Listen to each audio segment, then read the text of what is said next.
there, this is Panica for Thomann Synthesizers with a new series about modular Eurorack synthesizers for you. Or to be more precise, on how to get started with modular synthesizers, especially if you're new to this world.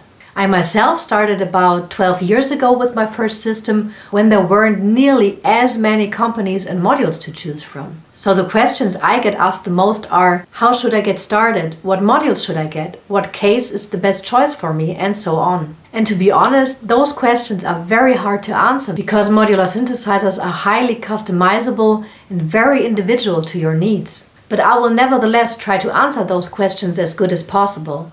So in the first video of the series, I will show you a possible setup that is very small and pretty basic. And then in the next video, we'll step it up a notch with more advanced modules, with effect modules, with sound design modules. And then in the final video, I will show you how I integrate my system in my studio. I will show you some tricks and also my workflow. So let's get started. We will start with a case where you will be housing all of your modules, and for this I chose the Eurorack Brute 6U. I think this is the perfect size to get started in modular synthesis. One row is usually not enough, at least for all the people I know, myself included. And 3 rows might be too much, especially if you just want to tip your toes into that world. So you have the bus board and the power supply module already included, and you can connect up to 32 modules to that bus board. And it also comes with the link system. It's a stand for this case that you can mount over here and then set up your case in whatever angle you want to work with it. One disadvantage I'd like to add is that it doesn't come with a lid. So if you would like to travel with it to a gig or to a friend, then you don't have the protection of a lid to cover your modules and your patch. That's definitely something to keep in mind. For this purpose, I can recommend the Doepfer A100 P6 or P9 cases.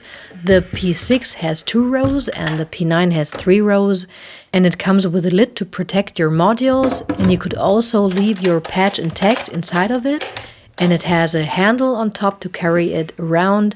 And yeah, it is built very solid, and I myself own one for several years now, and I can really recommend it. For this video though, we will use the Eurorack case and start installing the modules now. Let's begin with the sound sources of your system, and as with all modules you have so many different companies to choose from, so it's a very personal and individual choice for you to make, depending on your taste and what you want to do with it in the end. But I would still like to recommend you some modules that I think are good for beginners and for advanced users and that have proven valuable to me over time. Let's start with the STO module by Make Noise. I like it because it's pretty small and it has those 3 outputs on top of the front panel.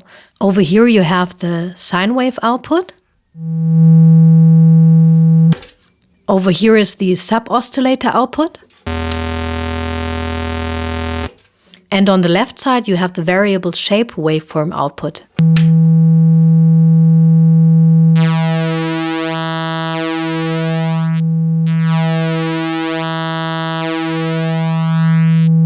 By the way, I connected the module directly to my external mixer right now, and I would like to add a quick tip here. I usually tune my oscillators by connecting them to the mixer module or to my external mixer, and then I connect it to my DAW. I'm using Ableton right now, where I loaded in the tuner plugin and then tuned the oscillator module to the note C.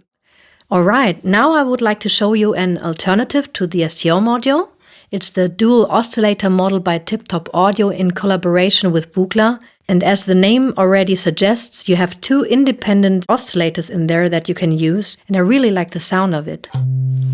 You have a wave shaping knob over here, with which you can go from sine to sawtooth.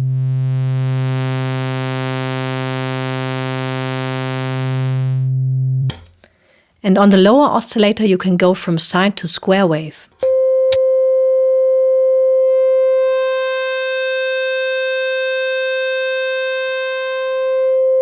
You also have inputs for the frequency modulation, a bipolar CV attenuator, and an input for the wave shape.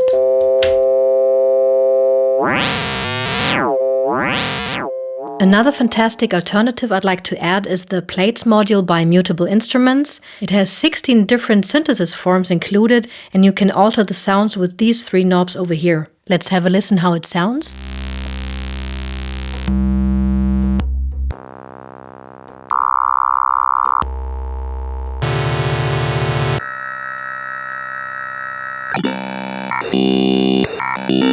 So as you can hear, you can get many different tones and timbres out of it.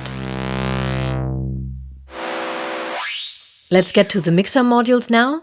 I would definitely recommend a stereo mixer, as more and more companies are releasing stereo modules by now, and so you will need a stereo module at the end of your signal chain too. My module of choice is the Cosmix by Cosmetronic. It's an 8-channel stereo mixer with 4 mono channels and 2 stereo channels. It also has an auxiliary send and mute switches for every channel, and you even get an overdrive effect for the main stereo output. Let's give it a quick listen.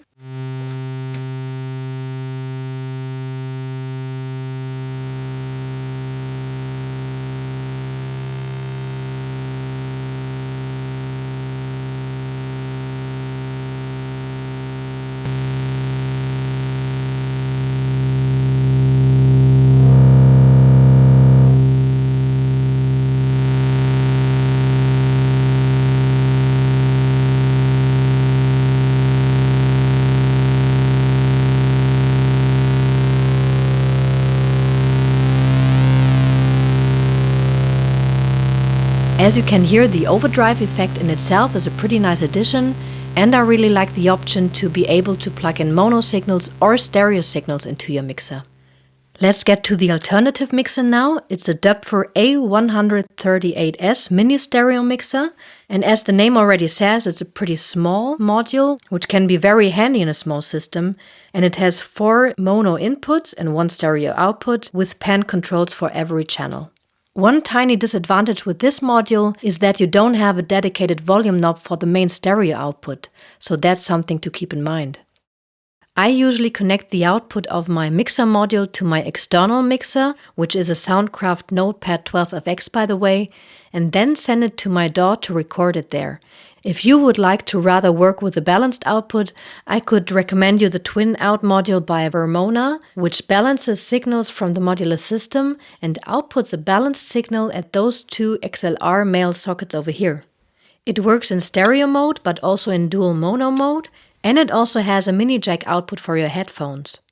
Let's get to the filter modules now. My main recommendation is the Polaris module by Intelligel. It is pretty small, very versatile, and still very easy to use.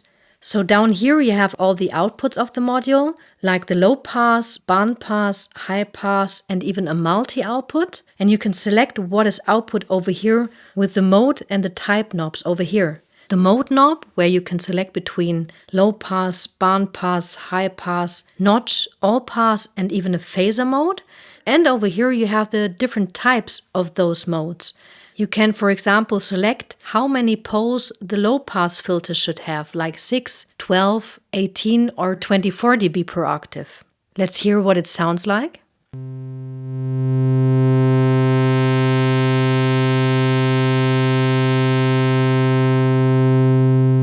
Over here we have the resonance.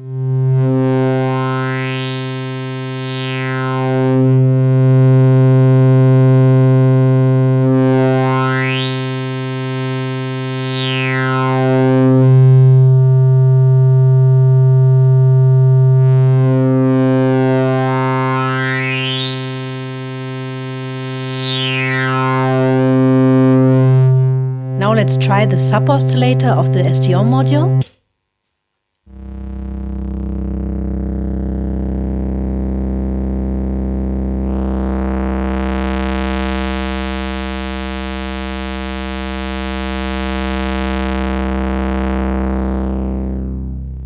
My alternative suggestion for a filter module is the Minimod transistor ladder filter by AJH Synth, and this one is an exact replica of the legendary ladder filter of the Minimoog. It's a low pass with a steepness of 24 dB per octave, and the huge advantage of this module is that you have 3 separate audio inputs with volume knobs included, and it just sounds gorgeous as the Minimoog filter does.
I'm not sure about you, but I'm getting a bit bored by listening to the same note over and over again, so let's add a sequencer module to play some melodies now. For me, the sequencer module is one of the most important modules in my case, as I love making melodic music. So this module should be quite powerful, yet easy to use. And my favorite at the moment is the ground control by Endorphins. It has many useful features, so I can't list them all here, but for one it has a 2-octave keyboard with which you can also play live very well. And it comes with 3 sequencer tracks, each with a CV and gate output, and also with 8 drum tracks with trigger outputs. You can do step programming with it, but you can also record in real time, and it also has an arpeggiator integrated, as well as many performance features like roller, pattern cue, note mute, quick transpose and so on. The ground control can be your master clock generator, but you can also easily sync it to other modules in your system. It is pretty huge, but I think having a keyboard at hand can be very convenient at times.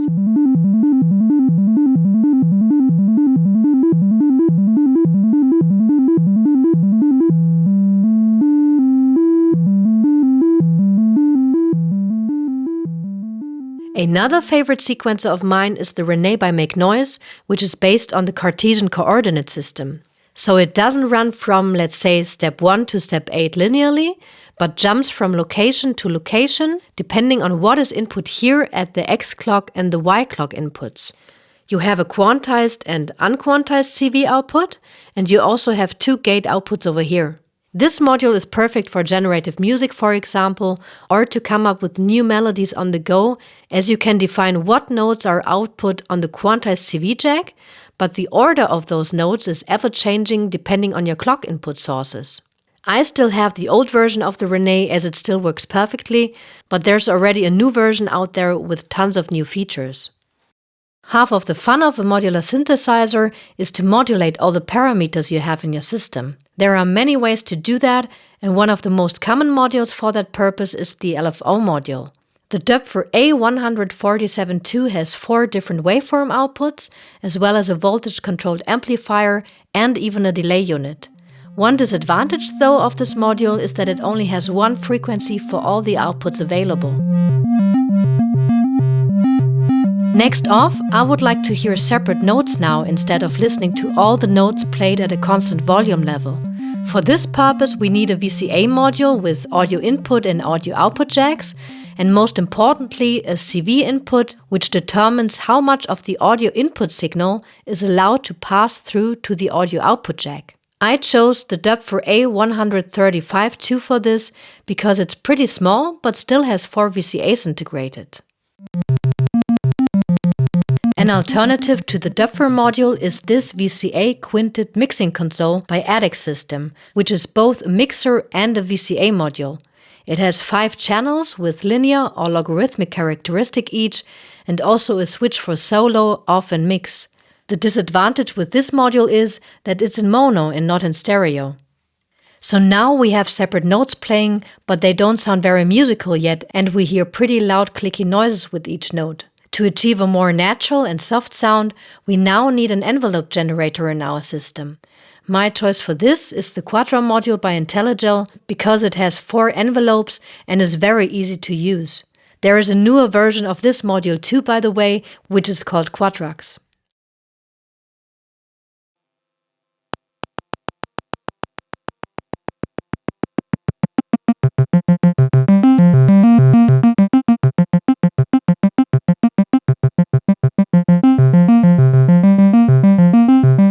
An alternative envelope generator that I would recommend is the Doepfer A142 dual ADSR module. As the name already suggests, it only has 2 envelope generators included, but you can save some HP with this one, and Doepfer modules in general are built very solid.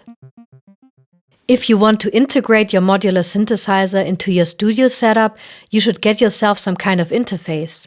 I usually want to connect MIDI or USB to my Eurorack system, so my module of choice is the Doepfer A194 USB MIDI to CV interface. This way I can connect an external keyboard or sequencer to my system and then patch the according pitch CV and gate signals to any modules I want. An alternative to the Doppler module is the MIDI to clock module by Erica Synths. This module doesn't translate pitch information and it doesn't have USB either, but it converts MIDI clock to an analog clock signal and the other way around. It really depends on what you need in your studio, so you should check that first before deciding on a module. I'm sure not everyone wants to invest in a Eurorack sequencer, especially when starting out. You could also get yourself an external keyboard or sequencer first that you can use with your Eurorack system, but also with other gear in your studio. I'm using the Arturia keystep for a while now, and I'm quite happy with it. It has MIDI, USB, and CV gate connections, and you can use it to play melodies live or sequence them beforehand. Another great option is the Korg SQ1 sequencer, which is even smaller and also works on battery if that's relevant to you. And last but not least, the infamous Mult Module. It seems like such a boring module, but I can honestly say that I never made a patch without it yet. I usually patch my master clock into it and then distribute it wherever I need it in my system. So, I hope you liked the video. If you have any questions, please leave a comment below. I'll try to answer them all. Bye!